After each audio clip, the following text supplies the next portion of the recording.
श्री कृष्ण कहते हैं, जो कुछ भी तू करता है उसे भगवान को अर्पण करता चल। ऐसा करने से सदा जीवन मुक्त का आनंद अनुभव करेगा।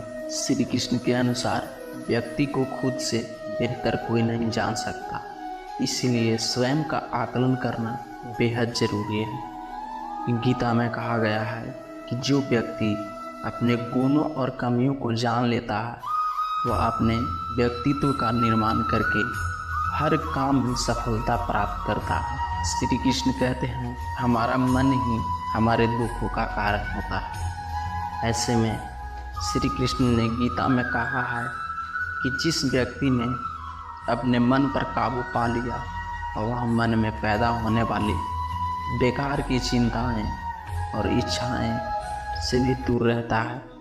साथ ही व्यक्ति को अपने लक्ष्य को भी आसानी से प्राप्त कर लेता है। श्री कृष्ण कहते हैं, क्रोध में व्यक्ति नियंत्रण खो बैठता है और आवेश में आकर गलत काम कर देता है। यहाँ तक कि कभी कभी गुस्से में व्यक्ति खुद का अहित कर बैठता है। गीता में श्री कृष्ण बताया है, क्रोध को खुद पर हावी होने देना चाहिए।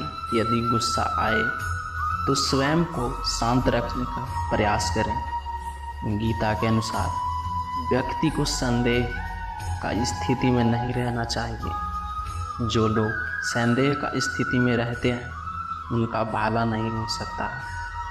जीवन में स्पष्ट नजरिया होना चाहिए। कहते हैं, भगवान सिर्फ वहाँ नहीं है जहाँ हम पूजते हैं, भगवान तो वहाँ भी हैं जहाँ सब पाप करते हैं। कर्म ही धर्म है, इसलिए हमें कर्म करते जाना चाहिए। फल हमें अपने आप मिलेगा, यही संसार का नियम है। तुमने खुद को कमज़ोर मान रखा है, वरना जो तुम कर सकते हो वो दूसरा नहीं कर सकता। श्री कृष्ण कहते हैं, जीवन में कष्ट कभी कम हुए ही नहीं, बल्कि आप सीख गए कि उनके साथ समय कैसा व्यतीत करना है। हे पार्थ, जो बीत गया उस पर विलाप कैसा, जो है उस पर अहंकार कैसा, जो आने वाला है उसका मोह कैसा। मूर्ख ज्ञानियों से भी नहीं सीख पाते और ज्ञानी मूर्ख से भी सीख लेते हैं। मित्रता आवश्यक है, संबंध भी आवश्यक है, परंतु जीवन की हर कठिन परिस्थिति यह दर्शाती है कि अकेले रहने की कला का आना भी परम आवश्यक है। परिवर्तन ही प्रकृति का नियम है, इसलिए जो पीछे छूट गया उस पर शोक मनाने की जगह जो आपके पास है उसका आनंद उठाना सीखिए। श्री कृष्ण कहते हैं, जीवन की समानता को पहचानें और अपनाएं, अर्थात बिना दुख के सुख का मूल्य नहीं समझ सकते। जिसने केवल सुख भोगा हो उसके लिए दुख पहाड़ के समान है। डर का सामना डटकर करो, अर्थात मन से कभी हार मत मानो। अपने आप पर विश्वास करो और आखिरी दम तक लड़ो। भूतकाल की चिंता छोड़ें, भविष्य के लिए भयभीत ना हो। वर्तमान पर ध्यान दो, भविष्य अपने आप खुशी हो जाएगा। मनुष्य जो चाहे बन सकता है यदि वह विश्वास के साथ इच्छित वस्तु पर लगातार चिंतन करे। श्री कृष्ण कहते हैं, जब तक तुम डरते रहोगे तब तक तुम्हारे जीवन का निर्णय दूसरे लोग लेते रहेंगे। अगर आप किसी को छोटा देख रहे हो तो आप उसे या तो दूर से देख पा रहे हो या अपने भीतर के अहंकार से। शरीर जल से पवित्र होता है, मन सत्य से, बुद्धि ज्ञान से, आत्मा धर्म से। जीवन में कष्ट कभी कम नहीं हुए, बल्कि आप सीख गए कि उनके साथ समय कैसे व्यतीत कर। श्री कृष्ण कहते हैं, काम, क्रोध और लोभ ये मनुष्य को नरक की ओर ले जाने वाले 3 द्वार हैं, इसलिए इन तीनों का त्याग कर देना चाहिए। मनुष्य का दुख का कारण उसका प्रेम ही है। वह जितना अधिक मोह करेगा उतना अधिक कष्ट भी भोगेगा।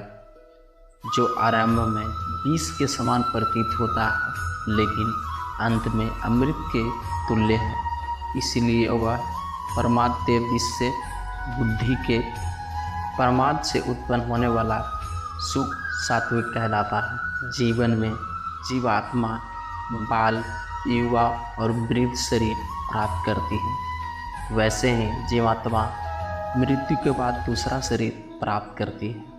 इसलिए मनुष्य को मृत्यु से नहीं घबराना चाहिए। केवल कर्म करना ही मनुष्य के बस में है, कर्म फल नहीं। इसलिए तुम कर्म फल की आसक्ति में ना फंसो तथा अपने कर्म का त्याग भी ना करो। निष्काम कर्म योगी बनो। आसक्ति से असफलता का भय होता है, जिसके कारण कर्म अच्छी तरह से नहीं हो पाता। निष्काम कर्म योग को ही कुशलतापूर्वक कर्म करना कहते हैं। जिसका मन सुख दुख से प्रभावित ना हो, जिसके मन से राग, द्वेष, क्रोध नष्ट हो गया हो, वह साधक परमात्मा को प्राप्त करता है। श्री कृष्ण कहते हैं, तुम अपने कर्तव्य का पालन करो, क्योंकि कर्म ना करने से कर्म करना श्रेष्ठ है। कर्म ना करने से तेरे शरीर का निर्वाह भी नहीं होगा। ज्ञानी मनुष्य मृत और जीवित के लिए शोक नहीं करते, क्योंकि वह जानते हैं शरीर नश्वर है और आत्मा अविनाशी। केवल साधक अपने इंद्रियों के बस में रखता है। चंचल इंद्रियों से इच्छा उत्पन्न होती है और इच्छा पूरी ना होने पर क्रोध आता है। पारंपरिक सहयोग विधाता का पहला निर्देश है। श्री कृष्ण कहते हैं, तुम उसी को देख पाते हो जो तुम हो और तुम वही जो तुम देखते हो। मैं सभी के घरों में निवास करता हूँ। मेरी ऊर्जा सभी जगह समान रूप से विपरीत है। कहते हैं, किसी भी कार्य में पल भर का विलंब ना करें। मनुष्य स्वयं ही अपने कर्मों के द्वारा जीवन में दुख को बुलाता है। डर को नज़दीक न आने दें। कहते हैं, मन को शिक्षित कर मनुष्य अपने सोचने के तरीके बदल सकता है और कोई भी कदम उठाना सीख सकता है। यह लोग का केंद्रित सिद्धांत, तुम उसी को देख पाते हो जो तुम हो और तुम वही जो देखते हो। दोस्तों, ये वीडियो यहीं पर समाप्त होती है। आशा करते हैं कि आपने इस वीडियो से काफ़ी कुछ सीखा हो। तो मिलते हैं फिर एक नई वीडियो में। तब तक अपना ख्याल रखिएगा और हमारे चैनल को अगर आप अभी तक सब्सक्राइब नहीं किए तो सब्सक्राइब जरूर करें। जय श्री कृष्ण।